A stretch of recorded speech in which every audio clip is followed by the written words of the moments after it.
Good evening. Welcome to Story Time with Gina. This is a podcast on this YouTube channel that I do every night at 8:30 p.m. And the stories will vary from time to time. But tonight I want to read about Pinocchio. But before we get into Pinocchio, we're going to read about honesty, since Pinocchio had a problem being honest. To be honest is to be real, genuine, authentic, and bona fide. To be dishonest is to be partly feigned, forged, faked, or fictitious. Honesty expresses both self-respect and respect for others.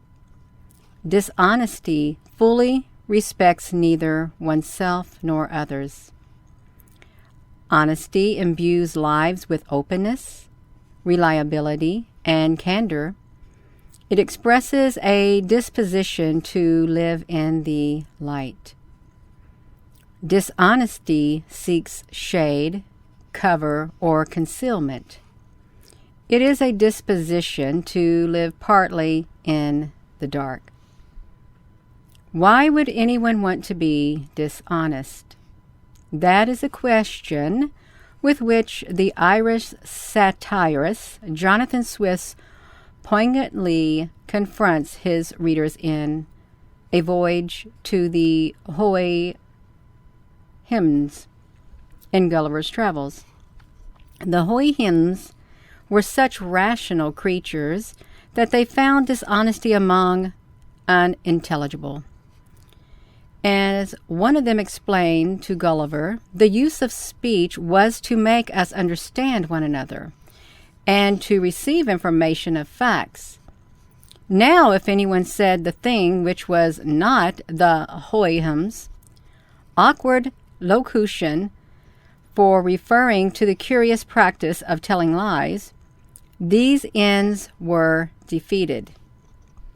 Dishonesty, however, it would have no role to play in a world that revered reality and was inhabited by fully rational creatures. Human beings are not fully rational. However, as Swift delighted in pointing out, humans, unlike hoyhums, harbor a disparate array of tendencies and impulses that do not spontaneously harmonize with reason. Human beings need both practice and study over time to become persons of integrity and effective goodwill. And until they have achieved such a state, they may do all sorts of things that prudence tells them had better be concealed. Lying is an easy tool of concealment, and when often employed, all too easily hardens into a malignant vice. Honesty is of pervasive human importance. I hate the man like the very gates of death who says one thing but hides another in his heart. Cries the anguish Achilles in Homer's Iliad. Every social activity, every human enterprise requiring people to act in concert, is impeded when people aren't honest with one another. Honesty here is not just veracity, truth-telling, but the honesty of an honest day's work is for an honest day's pay. It is the honesty that the prophet Jeremiah sought. Run to and fro through the streets of Jerusalem, look around and take note. Search its squares and see if you can find one who acts justly and seeks truth. It is the honesty that the Cynic philosopher Diogenes sought later in Athens and Corinth, an image that has proved remarkably durable. With candle and lantern, when the sun shined, I sought honest men, but none could I find. As a 17th century chapbook put it, Pinocchio's lengthened nose is an image scarcely 100 years old now, but it too has happily found a place among our enduring popular stories. How is honesty best cultivated? Like most virtues, it is best developed and exercised in harmony with others. The more it is exercised, the more it becomes a settled disposition. But there is a quick answer that may be given in 3 words. Take it seriously. Take recognition of the fact that honesty is a fundamental condition for human intercourse and exchange, for friendship, for all genuine community. But be sure to take it seriously for itself, not just as the best policy. Honesty is better than all policy, as the philosopher Immanuel Kant perspectively put it. There is all the moral difference in the world being taking the condition of oneself seriously and taking pains not to get caught. Parents often say, "Don't let me catch you doing that again." And that is all right, but a good, honest life is more than that. Moral development is not a game of catch me if you can. It is better to focus clearly on what really matters, the kind of person that one is. So now that we know a little bit more about what honesty means, we're going to read Pinocchio. Let's get right over to Pinocchio. We can do it. We're going to do it. Pinocchio by Carlo Lorenzini. The lengthening nose has become one of the most instantly recognized symbols of dishonesty, thanks to the famous scene from Carlo Lorenzini's classic 19th century Italian tale, Pinocchio. Here the wooden puppet, with the aid of the fairy with the blue hair, is recovering from the effects of having fallen in with the wrong crowd. When the 3 doctors had gone, the fairy came to Pinocchio and, upon touching his forehead, perceived that he had a high fever. So she put a white powder in a glass of water and gave it to him, saying gently, "Drink this, and after a while you will be well." Pinocchio gazed at the glass, made a wry face, and asked whiningly, "Is it sweet or bitter?" "It is bitter, but will do you good." "If it is bitter, I don't want it." "Listen to me, drink it." "But I don't like bitter things." "Drink it, and then I will give you a lump of sugar to take the taste out of your mouth." "Where is the lump of sugar?" "Here it is." "Give it to me first, and then I will take the medicine." "You promise?" "Yes." The fairy gave him the sugar, and Pinocchio soon finished it.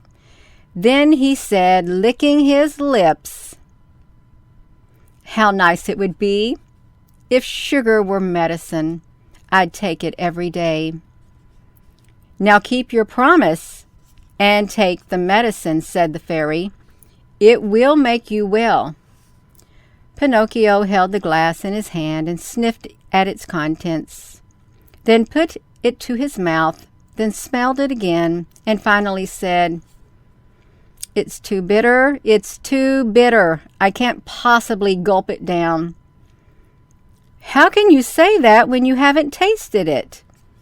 "Oh, I can imagine. I can tell by the smell. Give me another lump of sugar and I will drink it." So the fairy, with all the patience of an indulgent mamma, put another lump of sugar in his mouth and then handed him the medicine again. "Truly, I can't drink it," wailed the marionette with 1,000 grimaces. "Why?" "Because that pillow is too close to my feet."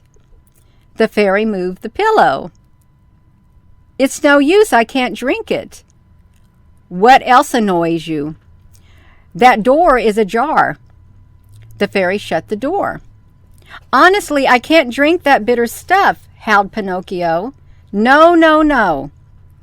"My boy, you will be sorry." "I don't care." "You'll die of the fever." "I don't care. I'd rather die than take that bitter medicine." "All right then," said the fairy.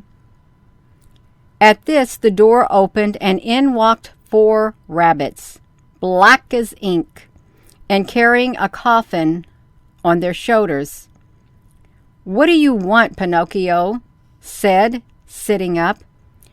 "We have come to take you away," said the largest rabbit. "To take me away? Why, I'm not dead yet." "No, not yet, but when you will be in a few moments, since you have refused to take the medicine that would make you well." "Oh, my fairy, yelled Pinocchio. "Give me that medicine quickly. Send them away. I don't want to die. I don't want to die." And he seized the glass with both hands and drank the dose down with one gulp. "Phew," said the rabbits.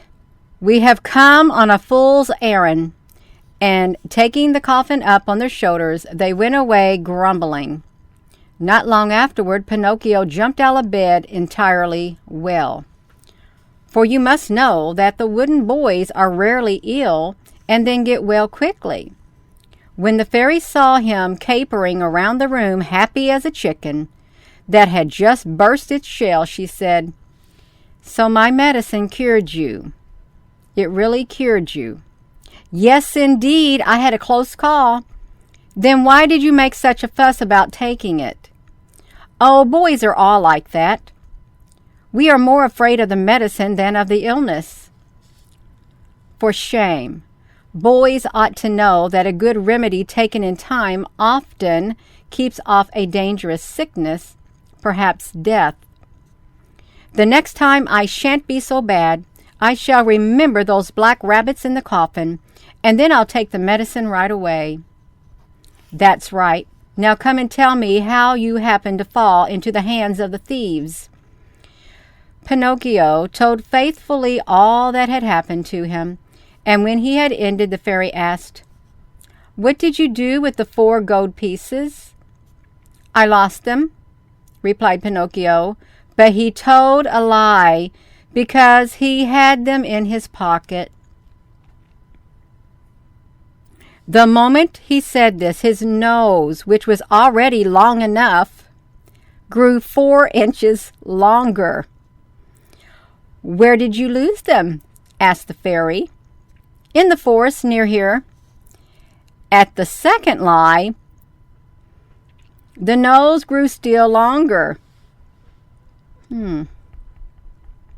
"If you have lost them in the forest near here," said the fairy, "we shall soon find them, for everything here is always found."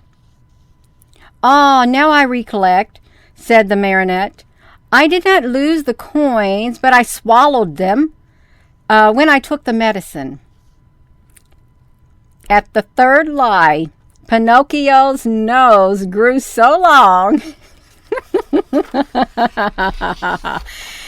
he could not turn around. If he turned one way, he struck it against the bedpost or the window. If he turned the other, he hit the wall or the door. The fairy. The fairy looked at him and began to laugh. That gives me a hot flash. That's funny.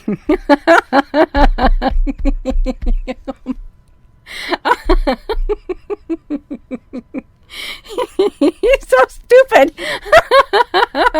He couldn't even tell his nose was growing.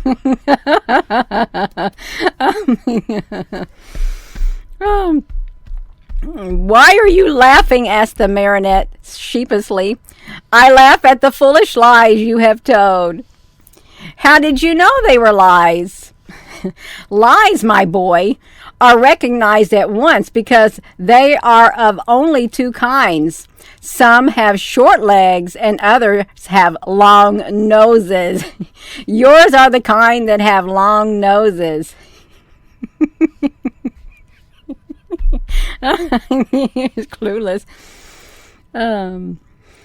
Pinocchio was so crestfallen that he tried to run away and hide himself, but he couldn't. His nose had grown so long that he couldn't get through the door. He couldn't get through the door. Oh my goodness, you all. The fairy let the marionette cry and howl for a good half an hour on account of his long nose. She did this in order to teach him a lesson upon the folly of telling falsehoods. But when she saw his eyes were swollen and his face was red with weeping, well, she was moved to pity for him. She clapped her hands together, and at the signal of a large flock of woodpeckers, flew into the window, and all alighting one by one upon Pinocchio's nose, they pecked so hard that in a few moments it was reduced to its usual size.